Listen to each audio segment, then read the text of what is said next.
She had 211 pesos. The Japanese had an entire army. And when the smoke cleared over the ruins of Manila, only one of them was still standing. But here is the part that nobody tells you. She was not a general. She was not a soldier. She was not even an adult yet. She was a teenage girl from Laguna who had been cut off from her own family, abandoned with almost nothing, living in a city that was about to be set on fire. And what she did next did not just save her own life, it built the most recognized bookstore chain in Philippine history. Before we go any further, hit that subscribe button right now because this channel tells the stories that history forgot to put in the textbooks, and this one is going to stay with you long after you stop watching. Stay until the very end because the final detail of this story is the one that breaks people every single time. Her name is not written in any textbook. Most Filipinos simply called her their own, and if you have ever walked into a national bookstore anywhere in the Philippines, if you have ever bought a notebook, a ballpen, a greeting card, or a school bag from one of those red and white shelves, then you have already been living inside the legacy of a woman who rebuilt her dream 3 times from nothing, twice from literal ash and floodwater. This is not a story about luck. This is not a story about being in the right place at the right time.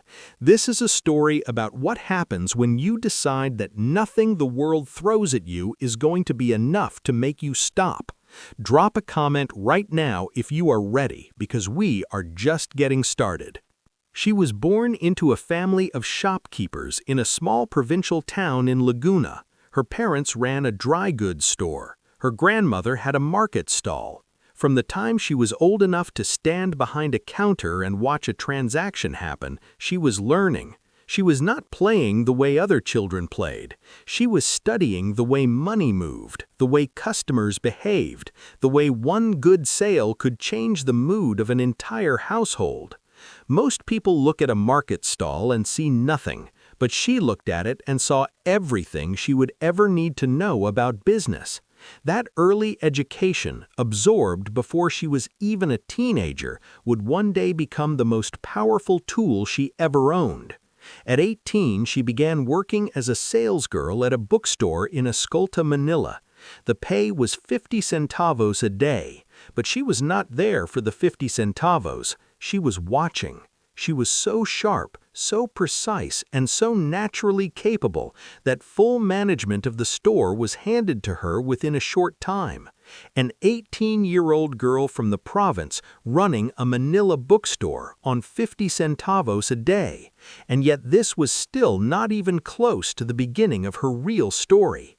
It was at that bookstore that she met the man she would marry. Her family refused. They sent her back to Laguna to keep them apart. And here is where you learn who she really was before the war, before the fire, before the flood, before any of it. With 11 pesos to her name, she made her way back to Manila alone. Her family cut her off completely. A teenage girl, separated from her family, with 11 pesos, in a city on the edge of war. And she was not afraid. She was focused. They married, and in 1940 the two of them opened a small corner stall at the foot of Escolta Bridge.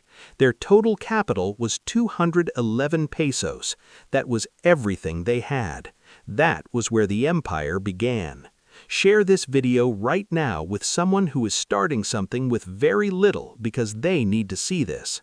In 1941, the Imperial Japanese Army invaded the Philippines. By January 1942, Manila had fallen. The occupation that followed was not just a military event, it was a daily lived nightmare for every Filipino in the city. Food was rationed, movement was restricted, and for a bookstore, the censorship that came with Japanese rule was a direct existential threat. American books were considered offensive to the occupying forces. Most bookstore owners looked at those conditions and made the only decision that seemed logical: they closed. But she did not close. She adapted. She pulled the American titles from the shelves, carefully stored them out of sight, and pivoted the entire store to selling basic goods. She was not being passive, she was being strategic. While Japanese commanders looked at Filipino shopkeepers and saw people too weak and too consumed by survival to pose any threat, she was running a business right under their noses. She was keeping her family alive, keeping her store breathing, and waiting. She was always waiting for the moment when she could bring the books back out. That is not the behavior of someone who is too lazy to build. That is the behavior of someone who knows exactly what they are doing and exactly why they are doing it. Hit the like button right now if you are feeling this story the way I felt it when I first found it. Then came February 1945, the Battle of Manila, when American and Filipino forces fought to retake the capital from the Japanese. The fighting was some of the most brutal urban combat of the entire Pacific War. Buildings collapsed, streets became rubble. And when the smoke finally cleared and Manila was free again, her store was gone, burned to the ground in the destruction that had swallowed the city. Every book, every shelf, every centavo of inventory they had built up over 5 years, ash. The Japanese had taken everything. And this is the moment where this story splits from every other story you have ever heard about resilience, because most people standing in the ruins of everything they built would stop, but she looked at the ruins and started thinking about where to reopen. She found a small space at the corner of a Manila street. She had no shelves, she had no counter, so she took the door off her own house and propped it up as a table. She laid books on that door and opened for business right in time for the first school opening after the war. Not a proper counter, not a store, a door. And behind that door she began again. Think about what that image means. The Japanese Imperial Army had marched through Manila with hundreds of thousands of soldiers and the full backing of one of the most powerful military forces in all of Asia. And when they left, a Filipino woman placed books on a door and rebuilt. That contrast is not just inspiring, it is historic. Share this with every hard-working Filipino in your life right now, because this is what the culture actually looks like when it is documented properly. 3 years later, Typhoon Gene came. The storm tore through the Philippines with extraordinary force and destroyed everything they had rebuilt.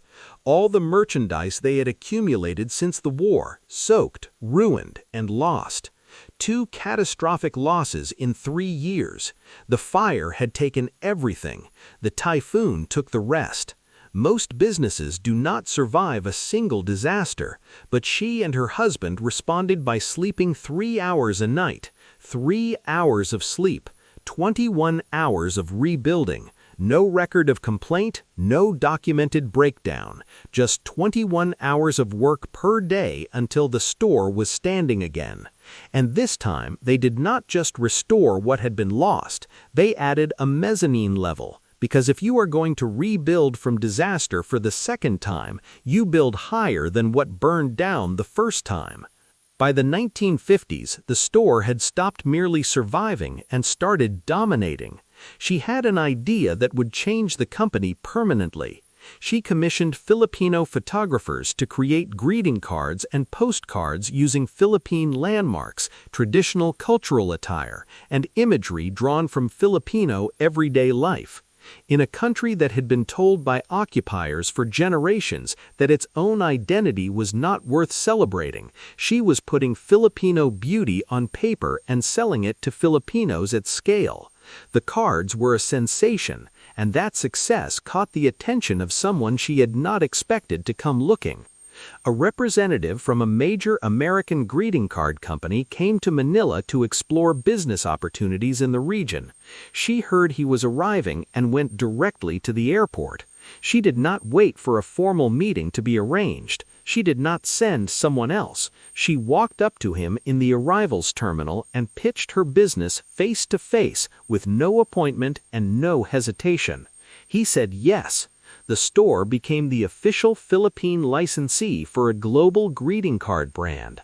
That single moment of boldness from a woman who had been cut off by her family, survived a military occupation, rebuilt from fire, and rebuilt again from flood, changed the entire trajectory of the company.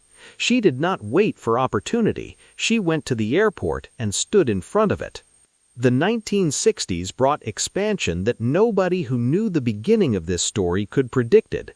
They constructed a 9-story building along a major Manila avenue, a building named after their children, standing on the same street where a door had once served as a counter. What the Japanese occupation tried to bury, what the Battle of Manila tried to burn, what the typhoon tried to drown, was now 9 stories tall.